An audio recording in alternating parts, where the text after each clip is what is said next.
Welcome to 10 TV weekend podcast. నేను మీ సతీష్. హనుమంతుడికి తన శక్తి కోసం తనకి తెలియదంటారు. కానీ హనుమంతుడి పేరు పెట్టుకున్న డైరెక్టర్ మారుతి గారికి తన శక్తి పైన, తన నమ్మకం పైన, తన విశ్వాసం పైన పూర్తి స్థాయిలో నమ్మకం ఉంది. ఈ మాట ఎందుకు చెప్తున్నానంటే ఇప్పుడు డైరెక్టర్ మారుతి గారి పేరు దేశవ్యాప్తంగా మారిమోగిపోతుంది. స్పెసిఫిక్గా మోస్ట్ అవైటెడ్ సినిమా ప్రాజెక్టుగా ఉన్న రాజాసాబ్ డైరెక్టర్గా ఆయన ఈ సినిమా విషయంలో ఆయన ఎలాంటి అంచనాలు పెట్టుకున్నారు, ఎంత కష్టపడ్డారు, అన్ని విషయాలు మనం వీకెండ్ పాడ్కాస్ట్లో మాట్లాడబోతున్నాం. Maruthi garu, welcome to 10 TV weekend podcast sir. And right, really ఈ సంక్రాంతికి మీ పేరు మారుమోగిపోతుంది. Most awaited project. ప్రభాస్ బాహుబలికి ముందు ఒక ఎత్తు, బాహుబలి 2 తర్వాత ఒక ఎత్తు అన్నట్టుగా ఆయన ప్యాటర్న్ మొత్తం మారిపోయింది. ప్రభాస్ సినిమా అంటే ఈ స్ట్రాంగ్గా ఉంటుంది, ఈ లెవెల్లో ఉంటుంది, ఈ స్కేల్లో ఉంటుంది అన్న అంచనాలు అందరిలో వచ్చేసాయి. అవును.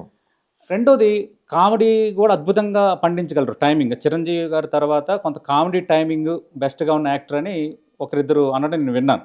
ఆయన సినిమాల్లో కూడా మనకి కనిపిస్తుంది. అవును. అంటే ఇలాంటి ఆస్పెక్ట్స్లో ఒక ప్రాజెక్ట్, ఆ సినిమాకి మీరు డైరెక్టర్గా ఉండటం, మీ మీ మీ యాంగ్జైటీ ఎట్లా ఉంది సార్? మీరు చెప్పినట్టు కామెడీ టైమింగ్ చాలా బాగుంటుంది. ఆయన కామెడీకి, మన తెలుగు ఆడియన్స్కి ఆయన కామెడీ తెలుసు. దానికి చాలామంది ఫేవరెట్స్ ఉన్నారు జనరల్గా. బట్ బాహుబలి తర్వాత మనం ఎక్కడో ఆయన్ని మిస్ అయ్యాం. ఈ ప్రభాస్ గారిని, తెలుగు ఆడియన్స్ చూసిన ప్రభాస్ గారిని, చూడాలనుకున్న ప్రభాస్ గారిని, ఇంకా చూడలేమేమో అనుకున్న ప్రభాస్ గారిని ఈ సినిమా ద్వారా చూపించగలుగుతున్నాం. మెయిన్ ఫస్ట్ ఒక 15 ఏళ్ళ తర్వాత ఆయన మొన్న ప్రీ రిలీజ్లో చెప్పినట్టు ఇలాంటి ఒక డిఫరెంట్ చేశాను చూడండి అని చెప్పి చెప్తున్నారు అనమాట. అందుకని నిజంగా నాకు చిన్న ఎగ్జైట్మెంట్ అంటే అలాంటి ప్రభాస్ గారిని మళ్ళీ నా ద్వారా మళ్ళీ చూపించడం అనేది నాకు చాలా హ్యాపీ అనే విషయం. ఈ ప్రాసెస్లో మెయిన్ మాకు యూఎస్బీ ఆఫ్ ద ఫిల్ము ఆయన అయ్యారనమాట. అదే చిన్న ఎగ్జైట్మెంట్ మాకు. అదే ఇప్పుడు మీరు అన్నారు, అంటే మళ్ళీ పాత ప్రభాస్ని నేను పరిచయం చేయాలనుకుంటున్నాను సినిమా ద్వారా అంటున్నారు. కానీ ఇదేంటంటే రెండు వైపులా పదునున్న కత్తి లాంటిది. అవును. ప్రభాస్ అనే ఒక యాక్టర్ స్కేల్ పెరిగిపోయింది. ఆయన నుంచి వచ్చే సినిమాలు, యాక్షన్ సీన్స్, సీక్వెన్సెస్ అన్నీ కూడా అలాగే ఉండాలని కొందరు ఫిక్స్ అయిపోయి ఉన్నారు. మళ్ళీ రీచ్ అవుతారా, మళ్ళీ కనెక్ట్ అవుతారంటారా ఆ పాత ఆయన కామెడీ జానర్కి? ఖచ్చితంగా కనెక్ట్ అవుతారండి. ఎందుకంటే అందరిలో ఆ కోరిక ఉందని అదే చెప్తున్నా. అంటే ఇవాళ స్క్రీన్ డిఫరెంట్గా అయ్యి ఆయన ఎక్కువ మాట్లాడితే విందాము, చూద్దాం అనుకునే వాళ్ళకి నిజంగా ఈ సినిమా ఒక ఇది అనమాట. ఆ కోరిక తీరిపోద్ది. ఓకే. అంటే మన తెలుగు ఆడియన్స్కు అది ఆల్రెడీ ఆయన ఎలా ఉంటారో తెలుసు. కానీ పాన్ ఇండియాలో ఈయన ఇలా యాక్ట్ చేస్తారా, ఈయన ఎంత బాగా యాక్ట్ చేయగలుగుతారా అనేది సర్ప్రైజింగ్గా ఫీల్ అవుతారు.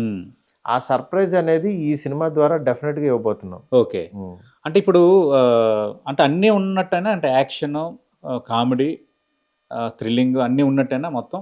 అంటే ఒక మిక్స్డ్ వెజిటబుల్ ఇదేనా? ఖచ్చితంగానండి. అన్నీ ఈ సినిమాకి ప్రాపర్గా అంటే ఫన్తో పాటు ఆయన క్యారెక్టర్తో పాటు నెక్స్ట్ సాంగ్స్, అట్లాగే ఒక కొత్త హర్రర్ ఫ్యాంటసీ ఎలిమెంట్ని యాడ్ చేసాం అనమాట.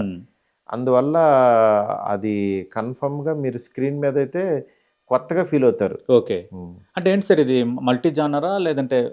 మల్టీ జానర్ లేదండి, ఒక ఫ్యాంటసీ ఫిలిము. ఓకే. అంటే మనం ఇలా జరిగితే బాగుండని ఒక దెయ్యం కథలో ఇది ఒక కొత్తగా చేసాం అనమాట. ఓకే.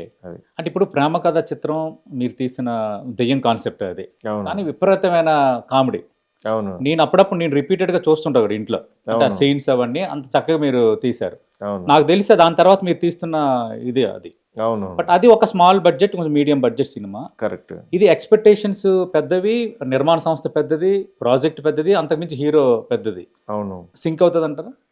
ఖచ్చితంగానండి. ఎందుకంటే ఇది మనం రెగ్యులర్ హర్రర్ కామెడీ సినిమాలు నేను ఫస్ట్ తీసిన తర్వాత చాలా మంది తీశారు. అవును. ఒక 500 ఫిలిమ్స్ పైన వచ్చినాయి. సార్, కానీ ఇప్పుడు మళ్ళీ అందరూ చూడాలి అని అంటే డెఫినెట్గా ఇది ఫ్యాంటసీ ఎలిమెంట్ అందుకే యాడ్ చేసాం. ఓకే. అది సినిమాకి చాలా కొత్తగా ఉంటుంది. నెక్స్ట్ ఏంటంటే మనం ఆర్గానిక్గా చెప్పబోతున్నాం. ఈ దెయ్యం ఉన్నా సరే భయపడొద్దని, ఓకే. మీరు ధైర్యంగా ఎలా ఉండాలి అనేది ఏదైనా మన మెంటల్ ఇన్బ్యాలెన్స్ మాత్రమే ఉంటుందనేది బ్రెయిన్ రిలేటెడ్లో ఈ కథను తీసుకొచ్చాను. దానికి కొంచెం టైం తీసుకున్నాం. అది మాత్రం స్క్రీన్ మీద చాలా కొత్తగా ఉంటుంది. ఓకే. మూర్తి గారు, మీ ఇంటర్వ్యూ చేయడానికి వచ్చేటప్పుడు ప్రారంభంలో మీ డోర్ పక్కన ఉన్న కొటేషన్ నాకు చాలా బాగా నచ్చింది. Never lose your originality for the sake of others అని. ఎందుకు పెట్టారు అది? అంటే జనరల్గా మనకి అంటే నా స్టైల్ ఏంటంటే నాకున్న మెయిన్ ప్రాబ్లం ఏంటంటే నా చేత ఎవరైనా సరే ఎలాంటి సినిమా అన్నా తీయించుకోగలరు. ఓకే. ఫ్లెక్సిబిలిటీ. మీరు నాకు ఒక బ్యాడ్ ఇన్ఫ్లుయెన్స్ చేశారనుకోండి, బ్యాడ్ ఫిల్మ్ వస్తుంది. అవును. మీరు నాకు గుడ్ ఇన్ఫ్లుయెన్స్ చేశారనుకోండి, గుడ్ ఫిల్మ్ వస్తుంది. అందుకని ఎవరు ఏం చెప్పినా సరే నీ స్టైల్ అయితే పోగొట్టుకోకని అవును నన్ను గుర్తు చేసుకోవడానికి అది పెట్టాను. ఓకే. కానీ అది ఎక్కువ ఫాలో అవ్వను నేను. ఓకే. ఫాలో అవ్వాలి అని అనుకుంటా, కానీ యాక్చువల్గా ఏంటంటే కొన్ని సందర్భాల్లో బెండ్ అయిపోతుంటా. ఓకే. అంటే ఇండస్ట్రీలో కుదరదు అంటారా? అలాగా ఇండస్ట్రీలో అంటే అవతల వాళ్ళు డబ్బులు పెడతారు కాబట్టి పాపం వాళ్ళ డబ్బులు ఇంపార్టెంట్ కాబట్టి వాళ్ళకి నచ్చిన ప్రొడక్ట్ చేయాలి అనేది ఉంటుంది. ఆ ప్రొడక్ట్ చేయాలన్న తపనలో మన తప్పుని వాళ్ళు యాక్చువల్గా సమర్థించారనుకోండి, అది నిజంగా అది పెద్ద ఇది అయిపోద్ది. ఓకే. రెండోది అంటే ఇప్పుడు ఈ బ్యాడ్ ఇన్ఫ్లుయెన్స్ అంటున్నారు, అంటే ఎప్పుడైనా అలా అయ్యిందా?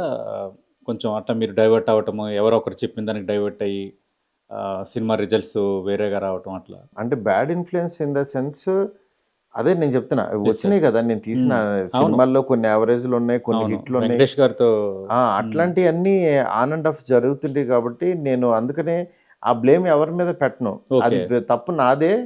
కానీ నువ్వు మేల్కుంటూ నువ్వు ఒరిజినాలిటీ పోగొట్టుకోకు అనేది నేను చెప్పుకోవడానికి ట్రై చేస్తుంటాను. Okay sir. ఇప్పుడు మీరు అంటే మీ స్క్రీన్ ప్లే బట్టి నేను మాట్లాడుతున్నాను, మీరు చాలా పకడ్బందీగానే ఉంటాయి మీ సినిమాలు. అంటే సినిమా ఎత్తుకోవడం నుంచి ఎండింగ్, ఇంటర్వెల్ బ్యాంక్ కానీ అవన్నీ కూడా కొంచెం సిస్టమేటిక్గానే ఉంటాయి. అవును. చాలా వర్క్ చేసిన తర్వాత మీరు రంగంలో దిగుతారు. అవును. కానీ ఎందుకు అంటే బ్యాడ్ ఇన్ఫ్లుయెన్సెస్ అన్నారు కదా, ఎందుకు ఒక్కోసారి ఆ డైవర్షన్ ఎందుకు వస్తుంది అంటారు సార్? బ్యాడ్ ఇన్ఫ్లుయెన్సెస్ అంటే ఎందుకు వస్తుంది అంటే సార్, ఒక్కోసారి మనకి చెప్పాను కదా, అవతల వ్యక్తి ప్రొడ్యూసర్స్ లేదు ఇది కరెక్ట్ కాదు అని అంటే ఆయనకి ఏది కరెక్ట్ అనిపించిందో చేసుకుంటూ వెళ్ళిపోతుంటాం. ఓకే. అప్పుడు తెలియకుండా అది క్రియేటివ్ సైడ్ అది బ్యాడ్ ఇన్ఫ్లుయెన్స్ అవుతుంది. అట్లాంటి సందర్భాలు వచ్చినా సరే నువ్వు ఒకటి నమ్ముతావు కదా, ఆ నమ్మిన స్టాండ్ మీద నుంచో అని చెప్పడం కోసం. ఓకే. మరి ఇప్పుడు రాజాసాబ్ విషయంలో మీకు ఫుల్ ఫ్రీడమ్ దొరికిందా? ఖచ్చితంగా అండి. ఫ్రీడమ్ కంటే నేను ఇంకా మెచ్యూర్డ్గా బాగా ఆలోచించడానికి, నా స్ట్రెంగ్త్ని ఇంకా మోర్ బయటికి తీయడానికి నాకు ప్రభాస్ గారు చాలా హెల్ప్ చేశారు. ఓకే. ఎందుకనంటే నా లోపల ఉన్న రైటర్ని ఆయన గుర్తించి నువ్వు ఇది బాగా రాస్తావు డార్లింగ్, ఇది ఇక్కడ ఇది చెయ్యి అది చేయని ఆయన చెప్పే విధానం, నాకు ఇచ్చే ఎనర్జీ ఇంకా ఇంత సినిమా తీయడానికి నాకు చాలా హెల్ప్ అయిందనమాట. అది ఓకే. అది నేను అందుకే మీ ప్రారంభంలో అన్నాను, హనుమంతుడు తన శక్తిని గురించి అతను గుర్తించడు, అతనికి తెలియదని మనం అంటారు, పెద్దలుగా అంటుంటారు. అవునవును. అంటే ఈ విషయంలో మీ స్ట్రెంత్ ఏంటి అనేది మీరు గుర్తించకపోయినా, అంటే మీ స్ట్రెంత్ మీరు గుర్తించారు కాబట్టి ఇండస్ట్రీ మిమ్మల్ని గుర్తించింది, మా అలాంటి వాళ్ళని గుర్తించాం. అవునవును. కానీ ఇంకా నీలో అద్భుతమైన శక్తి ఉంది నువ్వు అని మా ప్రభాస్ గారు మిమ్మల్ని గుర్తించారు. ఖచ్చితంగా ఎంకరేజ్ చేశారు. ఆయన అది గుర్తించారు కాబట్టే నేను పూర్తిగా ఈ సినిమా మీద పూర్తిగా కాన్సన్ట్రేట్ చేయగలిగాను. ఓకే. అంటే సార్ హీరోలు నిర్మాతలు కొంచెం డైరెక్టర్ని పూర్తిగా నమ్మితే రిజల్ట్స్ బెస్ట్గా ఉంటాయి కదా సార్? అంటే పూర్తిగా అంటే కూడా ఇక్కడ డైరెక్టర్లు పూర్తిగా నమ్మాలి. ఎట్ ద సేమ్ టైము మేము తప్పుని వాళ్ళు చూడగలుగుతారు. థర్డ్ అవుతారు. ఖచ్చితంగా ఆ సలహా కూడా తీసుకోవాలి. అప్పుడు ఎక్కడ మిస్టేక్ జరుగుతుంది అనేది తెలుస్తుంది. ఓకే. అందువల్ల అలా అని ఇది కరెక్ట్ అని కాదు, అది కరెక్ట్ అని కాదు, ఇది మ్యూచువల్గా అందరూ ఒక సింక్ లో ఉన్నారనుకోండి, అది వేవ్ లెంత్ అంట, అది మంచి ప్రోడక్ట్ వస్తుంది.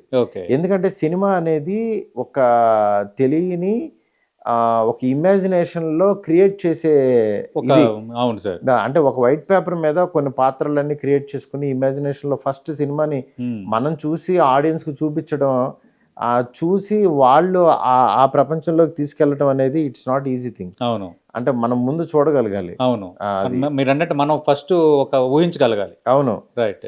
అది ఊహిస్తే డెఫినెట్గా అది ఇది ఉంటుంది. అందుకని వాళ్ళు వీళ్ళని కాదు, అందరూ ఒక మ్యూచువల్ అండర్స్టాండింగ్తో మంచి వేవ్ లెంగ్త్తో చేస్తే డెఫినెట్గా ఓకే. మంచి ప్రొడక్ట్స్ బయటకు వస్తాయి. ఓకే. అంటే ఇప్పుడు రాజసాబ్ విషయంలో అట్లాంటి కరెక్షన్స్ ఏమైనా మళ్ళీ చేసుకోవటం, ఇట్లా చేసుకుంటే బెస్ట్ అని అట్లా ఏమైనా వచ్చాయా లేదు లేదు, కలెక్టివ్‌గా? పెద్ద సినిమా ఖచ్చితంగా ఎనీ పెద్ద సినిమా అండి చేశారు. లాస్ట్ మినిట్ వరకు చేసుకుంటూ ఇది బాగుంది, ఇది కరెక్ట్, ఇప్పుడు కూర్చుంది అని మనకు తెలియనికుండా హ్మ్. ఎప్పుడు మనకి సినిమా బయటికి వెళ్ళేంత ఆఖరి నిమిషం వరకు కూడా చూసుకుంటూ చేసుకుంటూ ఉంటేనే హ్మ్. సినిమా మీకు కరెక్ట్గా వస్తుంది. అది ఓకే. Right sir. అంటే ఇప్పుడు సోషల్ మీడియా వచ్చిన తర్వాత ట్రెండ్స్ మారిపోయాయి. ఎవరైతే వ్యూవర్స్ ఉన్నారో, ఈ స్పెక్టేటర్స్ ఉన్నారో వీళ్ళందరూ అంచనాలు పెరిగిపోతున్నాయి. అవును, అంటే ప్రతి దాన్ని కూడా హై స్కేల్‌లోనే వాళ్ళు ఎక్స్‌పెక్ట్ చేస్తున్నారు. కరెక్ట్. మరి ఆ అంచనాలకి ఇది అందుకుంటదా సినిమా? అందుకుంటుందా అంటే వాళ్ళకి కూడా ఏంటంటే వాళ్ళు మేము ఎలాంటి సినిమా చూడాలనుకుంటున్నాము అనేది వాళ్ళు మేము ఇచ్చే ట్రైలర్స్ ఇవన్నీ చూసుకుంటారు. Yes sir. అవును. దాన్ని బట్టి వాళ్ళకి మనం ఇచ్చే ట్రైలర్ దీంట్లో వాళ్ళ దగ్గర నుంచి వచ్చిన అప్లాజెస్ చాలా ఉన్నాయన్నమాట. హ్మ్. దాంతో ఖచ్చితంగా ఈ సినిమా చూడాలని ఫిక్స్ అయ్యారు వాళ్ళు. ఓకే. అందువల్ల అది షూర్ షాట్. రైట్. సార్ ఈ సినిమాలో ఈ భావోద్వేగాల అంశం ఎట్లా ఉండబోతుంది సార్? ఎందుకంటే నానమ్మ కోసం అని ఈరోజు చూశాను నేను. అసలు అంటే ఏంటి ఆ సెంటిమెంట్స్, ఆ యాంగిల్స్? ఎమోషన్స్ అంటే ప్రతి మనిషికి చాలా అవసరం. అవును. ఈ సినిమాలో గొప్పగా చెప్పింది ఏంటంటే, నీ ఎమోషనల్ బ్యాలెన్సింగ్‌గా ఉంటే హ్మ్. నువ్వు ఏదన్నా సాధించగలవు అనేది. ఓకే. అలాగే ఎంత పెద్ద గోస్ట్‌నైనా సరే నువ్వు మెంటల్‌గా గనక ధైర్యంగా ఫిక్స్ అవ్వగలిగితే ఎదురుగుండా ఎంత పెద్ద భయం ఉన్నా నిన్నేమి చేయలేదు. రైట్. దేన్నైనా ఎదిరించగలం. దేన్నైనా ఎదిరించగలం అనేది నేను చెప్పదలుచుకున్నా. అది ఓకే. స్క్రీన్ ప్లేలో సీన్స్ రూపంలో అది బాగా కొత్తగా చెప్పామన్నమాట. ఓకే. సార్ అంటే ఇప్పుడు ప్రభాస్ గారిని డీల్ చేసే విధానంలో ఎందుకంటే ఇప్పుడు ఆయన ఒక బిగ్ స్టార్ అయిపోయారు. అవును, మీకు క్లోజ్ అయినా బిగ్ స్టార్ కాబట్టి కొంచెం ఆ ప్యాటర్న్స్ అన్నీ కొంచెం డిఫరెంట్‌గా ఉంటాయి. కొంచెం ఖచ్చితంగా. టఫ్ అనిపించిందా? ఎట్లా కాదు సార్ డీల్ చేసారు? టఫ్ ఏం లేదండి. యాక్చువల్‌గా ఆయన ఫస్ట్ మనం వెళ్తే చిన్న, పెద్ద అని కాకుండా ఆయన కంఫర్ట్ ఇస్తారు.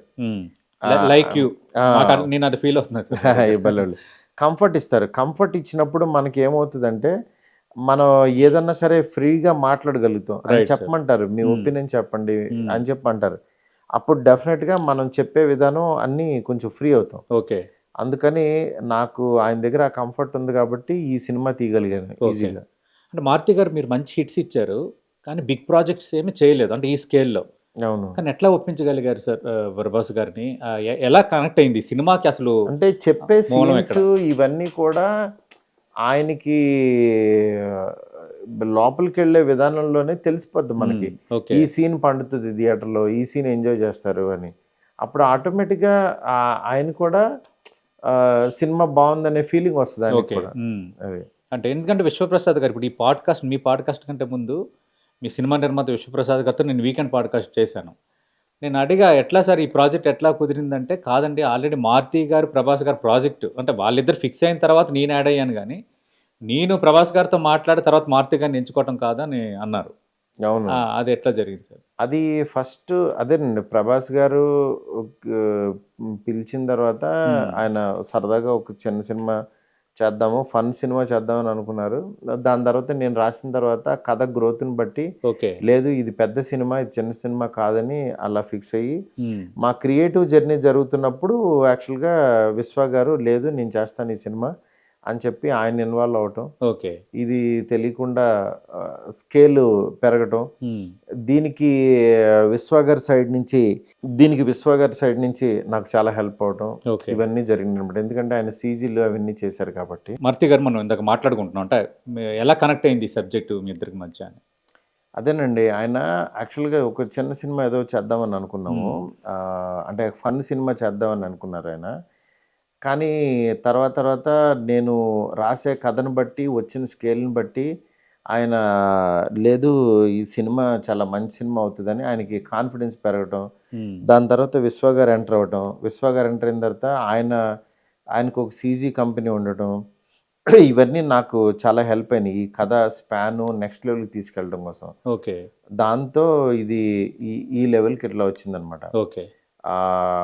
ఇది అంటే ఇది కాంబినేషన్ ఆఫ్ ముగ్గురు డిఫరెంట్ వ్యక్తులు. హ్మ్. అంటే విశ్వ గారు, నెక్స్ట్ హీరో గారు, పెద్ద పాన్ ఇండియా స్టారు. అవును. నెక్స్ట్ మిడ్ రేంజ్ డైరెక్టర్ నేను. సార్. అంటే ఇక్కడ ఎవరి కాళ్ళకి ఇండివిజువల్‌గా సంబంధం లేదు. ఈ అవును. ముగ్గురు డిఫరెంట్ కలయిక ఇది. అవును. ఈ కలయిక యాక్చువల్‌గా స్క్రీన్ అందుకే మీద ఎక్సైట్‌మెంట్ ఎక్కువ ఉంది సార్. ఏం జరుగుతది ఏంటని. అంటే ఇది ఎలా వచ్చుంటది అని ఆడియన్స్‌కి ఒక అంచనా లేదిది. అవును. అంటే ఆయన్ని అంతకుముందు ఇలా చూడలేదు. 'బాహుబలి' తర్వాత ప్రభాస్ గారు ఫన్ ఎప్పుడు చేయలా. అవును. ఆయన్ని ఇలా చూడలేదు. హ్మ్. నెక్స్ట్ ఇది వేరే రకం ఉంది. ఇంకా అసలు ఇది ఎలా పండుతదా అనేది దాని గురించి వెయిట్ చేస్తున్నారు అందరూ. ఓకే. అదే. అంటే ఎలా పండబోతుందంటే విజువల్ వండర్‌గా ఉండబోతుందా? మీకు కూడా ఇది ఫస్ట్ పాన్ ఇండియా పిక్చర్ ఒక రకంగా. అవునవును. మీరెలా అనుకుంటున్నారు? నేను పాన్ ఇండియా ఇదని కాదు గానీ, నాకు ఏంటంటే ప్రభాస్ గారికి నచ్చిన సినిమా చేశాను ఓకే. ఫస్ట్. ఆయన పాన్ ఇండియా స్కేల్ ఉందా లేదా అనేది ఆయనే కాల్ తీసుకుంటారు. హ్మ్. ఎందుకంటే ఆయన ఈ సినిమాని ఎలా ఆడియన్స్‌లోకి తీసుకెళ్లాలనే బాధ్యత కంప్లీట్‌గా ఆయనే తీసుకున్నారు. అవును. అందుకని నేను ఆయనకి నచ్చే విధంగా కథ రాసుకుంటూ వెళ్ళాను. Yes sir. అది నాకు స్క్రీన్ మీద బాగా వర్కౌట్ అయింది. ఓకే. అది. ఎందుకు సార్ మన స్టేజ్ మీద అంత ఎమోషనల్ అయ్యారు అసలు? అది తెలియని అంటే మామూలుగా ఏంటంటే 3 ఇయర్స్ వర్క్ ఇది నెక్స్ట్ రెస్పాన్సిబిలిటీ ఉంటుంది. నెక్స్ట్ ప్రభాస్ గారు ఎదురుగుండా మా ఇద్దరి జర్నీ. ఓకే. అంటే ఇది తెలియకుండా ఒక 3 ఇయర్స్ ఎండ్ పాయింట్‌కి వచ్చింది. హ్మ్. ఇంకా అయిపోతుంది కదా! ఇంకా ఆయనతో ఇంకా ట్రావెల్ మళ్ళీ తర్వాత కొంచెం టైం తీసుకొని చేస్తాం గానీ, హ్మ్. ఒక ట్రావెలు ఇలా వీటిలన్నిటిలోంచి అంటే మనం 3 ఇయర్స్ పాటు ఇది కథతో పాటు ట్రావెల్ అవుతూ అనుకున్నది సాధిస్తూ ఇది పర్ఫెక్ట్‌గా వచ్చింది. బ్లెండ్ అవుతుందా లేదా అని హ్మ్. చూసుకునే విధానం ఇయన్నిటిలోంచి వచ్చింది. ఓకే.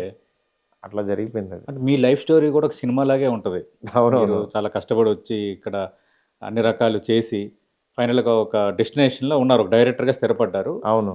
ఇప్పుడు ఈ బిగ్ ప్రాజెక్ట్ తర్వాత మీ ఫేమ్ వేరేగా ఉంటది. ఖచ్చితంగా. అవునవును. మీరివ్వకపోయినా అందరం ఇస్తాం అవునవును. ఆటోమేటిక్‌గా. ఖచ్చితంగా. ఈ ఈ ఈ పొ ఈ ఈ స్థితిని, ఈ పొజిషన్‌ని ఎట్లా ఫీల్ అవుతున్నారు? ఏం లేదండి. అంటే నాకేంటంటే మంచి ప్రాజెక్ట్స్ చేసుకుంటూ వెళ్ళాలండి అంతే. హ్మ్. పర్టిక్యులర్ ఇది, అది అని ఏమీ లేదు. లేదు. ఈ సినిమా అయిపోయింది. ఈ సినిమాకి ఇది ఏం కావాలో అది చేశాను. హ్మ్. నెక్స్ట్ సినిమాకి ఏం కావాలో అది చేసుకుంటూ వెళ్ళిపోతాను నేను. ఓకే. బట్ నాకు ఎక్సైట్‌మెంట్ రావాలి. ఈ హ్మ్. క్యారెక్టర్ పండుతది. రైట్. అది మీరు ఫీల్ అవ్వాలి. అది చిన్నదా? పెద్దదా? స్కేలా? లేతే నాకు ఈ పెద్ద సినిమా చేస్తే ఎక్కువ పేరు హ్మ్. ఇవన్నీ నేనేం పెద్ద ఆలోచించట్లేదు. ఓకే. అదే. రైట్. ఇప్పుడు 'రాజా సాబ్' సినిమా ఉంది కదా సార్. అంటే సీక్వెల్ ఏమైనా ఉండే ఛాన్స్ ఏమైనా ఉన్నదా? పార్ట్ 2కి లీడ్ ఇస్తున్నామండి. హుహు. డెఫినెట్‌గా అది ఉంటది. డిఫరెంట్‌గా అది ఉంటది. జోనర్‌కి కంటిన్యూషన్ గానీ, హ్మ్. ఈ కథకి కంటిన్యూషన్ కాదది. ఓకే. రైట్. అంటే సంక్రాంతికి దాదాపు 'ప్రభాస్' సినిమాలు రావడం చాలా తక్కువే. సంక్రాంతి అంటే ఒక పోటీ ఉంది బలంగా. మీరు బాగా అభిమానించే 'చిరంజీవి' గారి సినిమా ఒకటుంది. అంటే సంక్రాంతి పోటీ అనటం కంటే మాతో పాటు రైట్. రావటం వేరు. హ్మ్. మేము వాళ్ళతో పాటు వస్తాం వేరు. రైట్. గ్రేట్. ఎందుకంటే ఇది సంక్రాంతి అనేది పండగ. అవును. అందరిది పండగ ఇది. అందరి పండుగ. అవును. అందరి పండగ అన్నప్పుడు ఇప్పుడు ఇండివిజువల్‌గా అంటే కూడా అందరూ ఒక చోట కలుస్తూ ఉండడానికి ఎక్కువ ఇష్టపడతాం. అవును. అలాగే సినిమాలన్నీ కూడా కలవడానికి ఇష్టపడుతుంటాయి. అవును. ఆ కలయికే బంచ్ ఆఫ్ ద ఫిల్మ్స్ వస్తున్నాయి అంతే. ఓకే. అన్ని సినిమాలు ఆడాలని కోరుకుంటున్నాను రైట్ అంతే. సార్. అంటే కోరుకోవటం అని కాదు. అవును. డెఫినిట్‌గా ఆడాలి. ఎందుకంటే ఒక ప్రొడక్షన్ కంపెనీ బావుండాలనంటే హ్మ్. వాళ్ళ దగ్గర నుంచి వచ్చిన ప్రొడక్ట్ బావుండి డబ్బులొస్తే ఓకే. నెక్స్ట్ ఇంకో ప్రాజెక్ట్ తీస్తారు. హ్మ్. ముందు ప్రొడక్షన్ కంపెనీస్ అన్నీ హెల్తీగా ఉండాలంటే డెఫినిట్‌గా అన్ని సినిమాల్లోనూ అందరిలోనూ ఇది జరగాలి. ఓకే. అంటే మారుతి గారు ఇప్పుడు మీరిందాక అన్నారు. ఇది డిఫరెంట్ కలయిక. విశ్వప్రసాద్ గారు ఒక ఏస్ ప్రొడ్యూసరు, ఒక టాప్ పాన్ ఇండియా స్టారు, ఒక మిడ్ రేంజ్ డైరెక్టరు. ఎవరు ఎక్స్‌పెక్ట్ చేయలేదు. ఎలా వస్తది? ఏంటో? ఇలా జరిగింది, ఎలా జరిగింది అనేది చాలామందికి ఉంది. ఇంక్లూడింగ్ మీ. అలాగే ఇప్పుడు ఈ సినిమాలో హీరోయిన్స్‌ని కూడా అంటే వెరీ హై నోటెడ్ హీరోయిన్స్ కాదు వాళ్ళు. అవును. ఓకే. ఒక మీడియం రేంజ్ హీరోయిన్స్ పర్వాలేదన్న. అవును. ఎందుకంటే హీరోయిన్ విషయంలో ఆ ప్రియారిటీ తీసుకున్నారు? అంటే ఇప్పుడు ముగ్గురు హీరోయిన్స్ని పెట్టాలండి. Hmm. నెక్స్ట్ ఏంటంటే వాళ్ళ డేట్స్ కానీ ఇబ్బంది ఉండకూడదు. నెక్స్ట్ నిధి అగర్వాల్ కూడా ఇప్పుడిప్పుడు అప్కమింగ్ Okay. వస్తూ స్టార్ హీరోస్తో చేస్తున్న అమ్మాయి. Hmm. అంటే కళ్యాణ్ గారితో చేసింది, అవును. అట్లాగే హరిహర వీరమల్లు. హరిహర వీరమల్లో. నెక్స్ట్ మాళవిక మోహన్ విజయ్ గారితో మాస్టర్ చేసింది, Hmm. మోహన్ లాల్తో చేసింది. అట్లా తను తన రేంజ్లో తను అంటే పాన్ ఇండియా ఎప్పీలు ఉన్న హీరోయిన్ తను. అవును. అందుకని చెప్పి అట్లా పెట్టుకున్నాం. నెక్స్ట్ రిద్ధి కుమార్ అనే తనకి ఏంటంటే ఒక మంచి క్యారెక్టర్ ప్లే చేసింది. Hmm. తనకి అంత స్క్రీన్ స్పేస్ లేకపోయినా సరే ఓకే. అట్లా ప్లేస్ చేసాం అనమాట హీరోయిన్స్ని. ఓకే. అంటే ఈ కథకి ఏమన్నా ఇన్స్పిరేషన్ ఏమైనా ఉందా సార్? లేదంటే ఏదైనా రియల్ స్టోరీని ఏమైనా కొంచెం డెవలప్ ఏమైనా చేశారా? రీల్ స్టోరీ ఏం లేదండి. దెయ్యం రీల్ స్టోరీలో ఉండదు ఉండవు కదా. కదా. అవును. కాకపోతే రీల్ స్టోరీలో ఉన్న ఎమోషను Hmm. నానమ్మ మనవడి మధ్యన ఎలాంటి ఇది ఉంటుంది అనేది అది తీసుకున్నాను. ఓకే. అది మీరు అన్నట్టు గతంలో వచ్చాయి. అంటే బాలకృష్ణ గారు వీళ్ళందరూ ఉంటున్నప్పుడు కొన్ని తాతమ్మ మనవడు ఇలాంటి సినిమాలు కొన్ని వచ్చాయి. అవునవును. మళ్ళీ ఆ మధ్య ఆ తర్వాత అంతగా రాలేదనుకుంటా ఈ ఈ మోడల్. అవునవును. నేను కొంచెం ఈ ఈ ఓల్డ్ వాళ్ళు కుర్రోళ్ళు ఇది కలుపుతూ రాసుకుంటూ ఉంటా కథలు ఎప్పుడు. ఓకే. అంటే మీ టార్గెట్ ఏంటి సార్? అంటే యూత్ ఆడియన్స్‌ని ఇది అట్రాక్ట్ చేస్తదా? లేదంటే ఫ్యామిలీ ఆడియన్స్‌ని థియేటర్‌లకి రప్పిస్తదా? అంటే ఇది పిల్లల దగ్గర నుంచి అందరినీ ఆకట్టుకుంటది. ఎందుకంటే యూత్‌కి కావాల్సిన రొమాంటిక్ యాంగిలు, అమ్మాయిలు అది అది అది ఉంది. హ్మ్. నెక్స్ట్ పిల్లలేమో ఫ్యాంటసీ ఎలిమెంట్స్ అన్నీ చాలా బ్లోఅప్ చేసి చూస్తారు. ఓకే. నెక్స్ట్ పెద్దవాళ్ళేమో నానమ్మ ఎపిసోడ్స్, వాళ్ళిద్దరి మధ్యన బాండింగ్స్, హ్మ్. అది జెన్యూన్ ఎమోషన్స్ అవి ఉంటాయి. అందువల్ల హోల్సమ్ ఫ్యామిలీ ఎంటర్‌టైనర్ ఇది. హ్మ్. పండక్కి డెఫినెట్‌గా ఒక ఫ్యామిలీ అందరూ వచ్చారంటే ఈ లోకంలోకి వచ్చేస్తారు. ఈ ట్రాన్స్‌లోకి వచ్చేస్తారు. ఓకే. వచ్చి ఫుల్ ఎంజాయ్ చేసి వెళ్తారు. ఓకే. ఒక సినిమా అన్నాక డైరెక్టర్‌తో పాటు 24 క్రాఫ్ట్స్ అందరూ చాలా కష్టపడతారు రాత్రి పగలు. ఫైనల్‌గా సినిమా చూసిన తర్వాత బయటకొచ్చే ప్రేక్షకుడు ఏం ఫీల్ అవుతాడనేదే ఫైనల్‌గా అది రిజల్ట్‌ని నిర్ణయిస్తది. అవును. కామన్‌గా జరిగేదది. అవును. ఈ సినిమా చూసి బయటకొచ్చే ప్రేక్షకుడి ఫీలింగ్ ఎలా ఉండొచ్చు? ఎలా ఉంటుంది? ఈ సినిమా చూసి బయటకొచ్చే ప్రేక్షకుడు ఖచ్చితంగా ఏంటంటే ఒక వండర్ చూసాము. హ్మ్. ఆహ్, ఏదో అంటే మనకేంటంటే ఎంటర్‌టైన్ అయ్యాము. అన్నీ ఉన్నాయి. ఎమోషన్ ఉంది. అన్నిటితో పాటు ఒక అంటే మనకి తెలియని ఒక అద్భుతం చూసామనే ఫీలింగ్ ఒకటి ఉంటుంది చూడండి. అదైతే బయటికి రాగానే అది ఉంటది. ఓకే. అది మీరు సినిమా చూసిన తర్వాత మాత్రం అది ఫీల్ అవుతారు. నెక్స్ట్ ఈ సినిమా తర్వాత ప్రభాస్ గారు ఆయన పెర్ఫార్మెన్స్ మాత్రం ఇంటికి తీసుకెళ్తారు. హ్మ్. ఎంత పెర్ఫార్మ్ చేశారేంటి ప్రభాస్ అనేది మాత్రం షాక్ అవుతారు అందరూ. ఓకే. అది.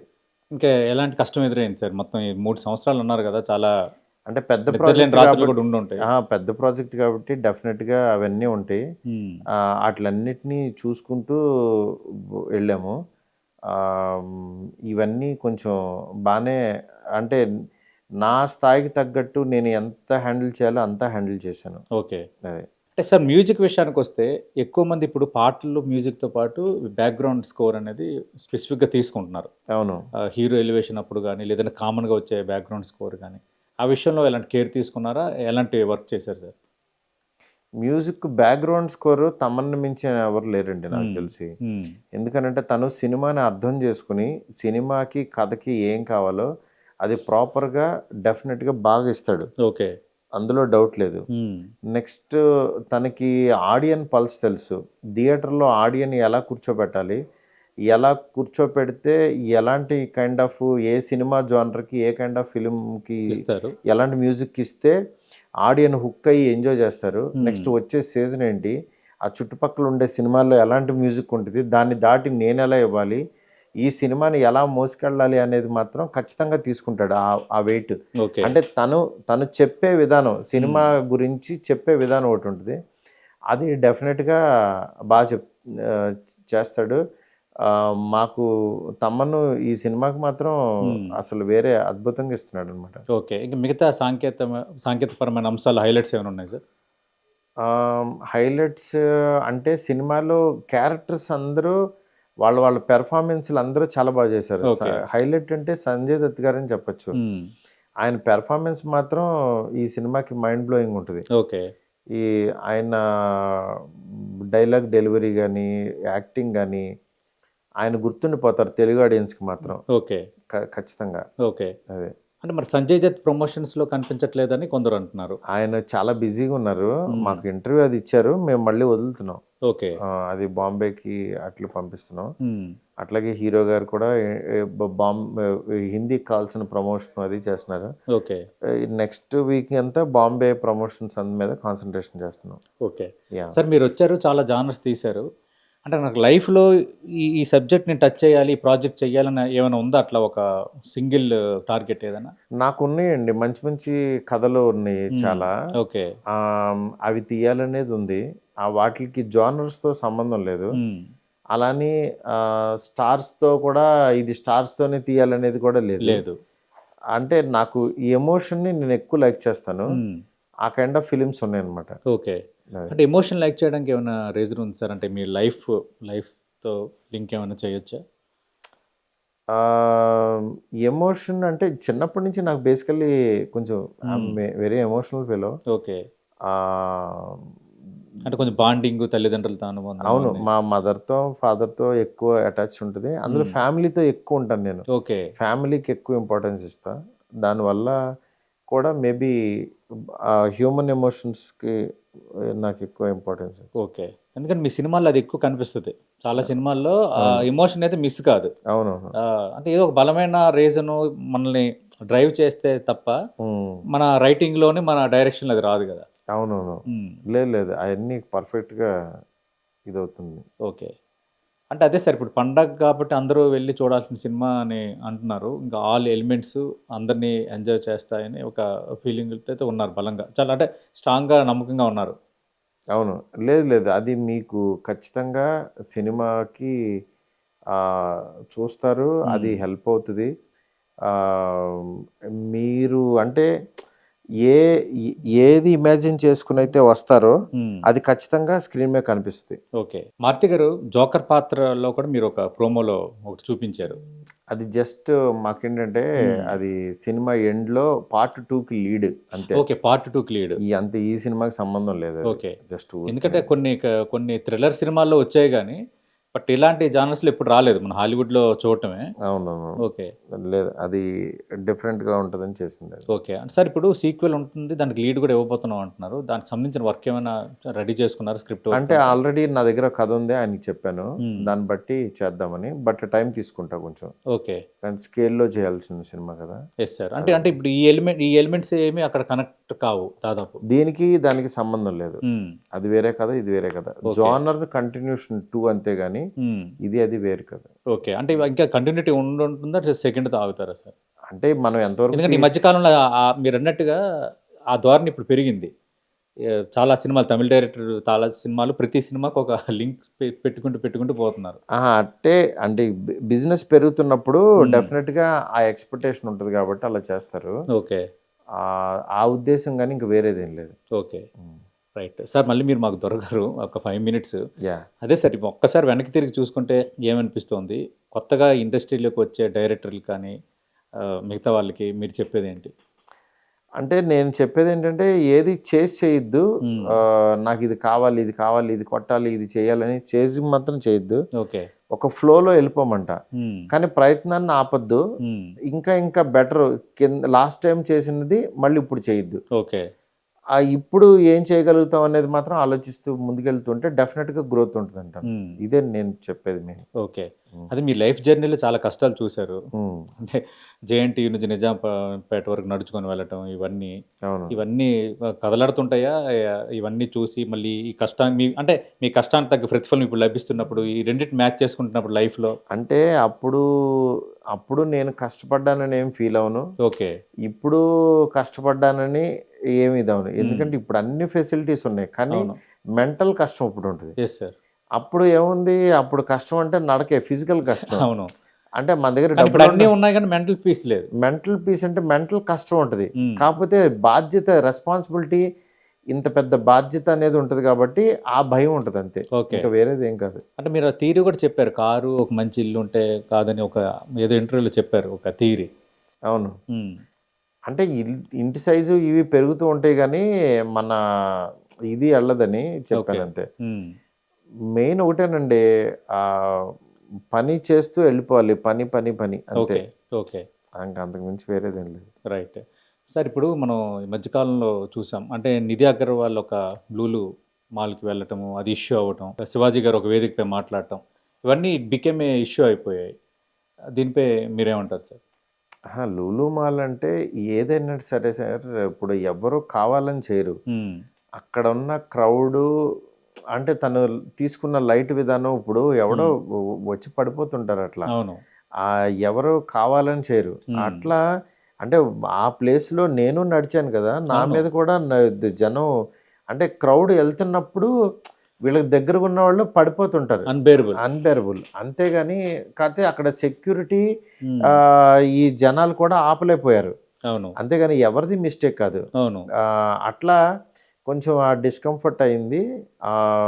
నెక్స్ట్ శివాజీ గారు గానీ, వీళ్ళు గానీ ఎవరి ఒపీనియన్ వాళ్ళు చెప్తారు. అది అవును. నీకు నచ్చితే తీసుకో, లేకపోతే లేదు. అవును. మంచి విషయం కొంచెం హార్ష్‌గా చెప్తే అవును. అవతలోళ్ళు ఇబ్బంది పడతారు. మంచి అవును. విషయం మంచిగా చెప్తే నీకు నచ్చితే తీసుకుంటారు, లేకపోతే లేదు. అంతే. అది దాని గురించి కామెంట్ చేయాల్సిన అవసరం లేదు. ఎందుకంటే అవును. ఎవ్వరు ఇక్కడ నేను ఈ తప్పు చేయాలని మాత్రం పబ్లిక్‌గా ఎవరు రారు. ఆ చేసే విధానంలో అవతలోళ్ళని నొప్పించకుండా జరిగితే ఆ ఓకే. మంచి అనేది ఇంకా ఎక్కువ మందికి రీచ్ అవుతుంది. ఓకే. అంతే. ఓకే. అంటే ఇప్పుడు చిరంజీవి గారితో మీకు బాగా ఇష్టమైన నటుడు ఆయన. చాలామంది డైరెక్టర్లు వన్ బై వన్ తీసుకుంటూ పోతున్నారు. అలా అలా ఏమైనా ఉందా చిరంజీవి గారితో ఎప్పటికైనా ఒక సినిమా చేయాలి అలాంటి ఆలోచన? ఖచ్చితంగానండి. నాకు ఫేవరెట్ హీరో కదా ఆయన. అవును. ఆయనతో ఎవరికి ఉండదు, డెఫినెట్‌గా ఉంటుంది. హ్మ్. అయితే ఆయనతో ఆహ్, ఏ కైండ్ ఆఫ్ సబ్జెక్ట్ చేసి ఆయనకి మెప్పించాలి అనేది ఆయన కొత్తగా ఎలా చూపించగలననేది ఆలోచిస్తున్నాను. ఓకే. అంటే ఏమన్నా అంటే ఆయన్ని ఉద్దేశించి ఏమైనా రాయటం గట్టా చేశారా అట్లా? ఉన్నాయండి నా అనుకున్నారా? కొన్ని దగ్గర కథలు కథలు. అనుకున్నారా? కథలు ఉన్నాయి. కథల గురించి కాదు. హ్మ్. బట్ స్కేలు, ప్యాటర్ను కొంచెం డిఫరెంట్‌గా ఓకే. కొత్త సినిమా చేయాలి. ఏది చేసినా. సంథింగ్ న్యూ అంటే మీరన్నట్టు ఎట్లా? ఎగ్జాక్ట్‌లీ. అంటే ఇప్పటివరకు చిరంజీవి గారు చేయలేదురా అనుకునేటట్టు. అవును. అంతే. ఓకే. అలాంటి సినిమా చేయాలనైతే ఉంది. ఖచ్చితంగా. Right. Right. Sir weekend podcast interview ముగించే ముందు లైఫ్ అంటే ఏంటి సింపుల్‌గా? డైరెక్టర్ మారుతి మాటల్లో. లైఫ్ అంటే ఏముంది అంటే ప్రెజెంట్‌ని ఎంజాయ్ చేయాలి. రేపు, రేపు, రేపు అనే దాని గురించి కంటే ప్రతి క్షణం నీకు నువ్వు ఆన్సర్ చెప్పుకోవాలి. నేను హానెస్ట్‌గా పనిచేస్తున్నాను. అట్‌లీస్ట్ అంటే స్పాయిల్ అవ్వకుండా పాజిటివ్ థింకింగ్‌తో ఈ క్షణం బతికితే నీకు నెక్స్ట్ మినిట్ నువ్వు పాజిటివ్‌నెస్ నీలో పెరుగుతూ ఉంటుంది. అది నీ లోపల ఉందా లేదా అని గమనించుకుంటూ ట్రావెల్ అవ్వమంటాను. అవును. అంతే. అంటే మీరన్నట్టుగా ఈ నెగెటివ్‌నెస్, యాటిట్యూడ్ చూపించడం ఇవన్నీ ఉండకూడదు. అది నీకు నువ్వు గమనిస్తూ వెళ్ళాలంటున్నా. అవునవును. నేనెలా ఉన్నాను, ఈరోజు నేనెలా ఉన్నానని ఎలా గమనిస్తూ వెళ్ళాలి. ఉన్నానన్నది గమనిస్తూ ఈ క్షణం ఎలా ఉన్నానని ఎవ్రీ మినిట్ నీ గురించి నువ్వు ఆలోచిస్తూ ఉంటే ఓకే. డెఫినెట్‌గా నిన్ను మించినోడు ఉండడు అప్పుడు. రైట్. థ్యాంక్ యూ మారుతి గారు. Thank you sir. Definitely me interview కంటే మీరు నాతో వ్యవహరించిన చాలా నచ్చింది. అయ్యో భలేవాళ్ళు. రెండోది జెన్యూన్‌గా మీ లైఫ్ జర్నీ అంటే ఎంత ఎదిగినా ఒదిగుండాలని అంటారు కదా! అది మిమ్మల్ని చూస్తే నాకు చెప్పాలనిపిస్తుంది. ఇది మీ ముఖస్తుతి కోసం చెప్పట్లేదు, ఓపెన్‌గా చెప్తున్నాను. ఖచ్చితంగా మీ ప్రయత్నం సక్సెస్ కావాలి. ఈ సినిమా తర్వాత మీ రేంజ్ పెరగాలి. Thank you. మీరు కన్న కలలు అన్నీ నిజం కావాలని 10 టీవీ తరపున మనస్ఫూర్తిగా కోరుకుంటున్నాను సార్. Thank you. రైట్. ఇది డైరెక్టర్ మారుతి గారితో 10 టీవీ వీకెండ్ పాడ్‌కాస్ట్. ఖచ్చితంగా రాజాసాబ్ అందరినీ అలరించే ప్రాజెక్ట్ అవుతుంది. థియేటర్ నుంచి బయటకు వచ్చే ప్రేక్షకుడు ఖచ్చితంగా ఒక విజువల్ వండర్‌ని చూసానురా, ఇదిరా సినిమా అనే ఒక ఫీల్ అయితే ఖచ్చితంగా వ్యక్తపరుస్తాడో ఆ హామీ అయితే నేను ఇవ్వగలను. డార్లింగ్ అభిమానులతో పాటు ఫ్యామిలీ ఆడియన్స్‌ని, చిన్నపిల్లల్ని, అన్ని రకాల వర్గాలని అలరించే సినిమాగా అయితే ఖచ్చితంగా ఉండబోతోంది. ఈ ప్రాజెక్ట్ సీక్వెల్ కూడా ఉండబోతోంది. ఖచ్చితంగా నేను ఈ పెద్ద సినిమా తీయాలి, చిన్న సినిమా తీయాలనే మైండ్ సెట్‌లో ఎప్పుడూ ఉండను. నా ప్రయాణంలో నేను కొన్ని కథలు, కొన్ని ఎమోషన్స్ బేస్డ్‌గా కొన్ని స్టోరీస్‌ని నేను తీయాలనుకున్న నా ఈ ప్రయాణం అనేది కొనసాగుతూనే ఉంటుంది. మీ మారుతి ఎప్పుడు మీ మారుతిలాగానే ఉంటాడు కానీ దేన్ని తలకెక్కించుకోడన్న ఒక మౌలిక సూత్రాన్ని అయితే మారుతి గారు మనకి 10 టీవీ పాడ్‌కాస్ట్ ఇంటర్వ్యూలో అందిస్తున్నారు. ఇది మారుతి గారితో 10 టీవీ వీకెండ్ పాడ్‌కాస్ట్.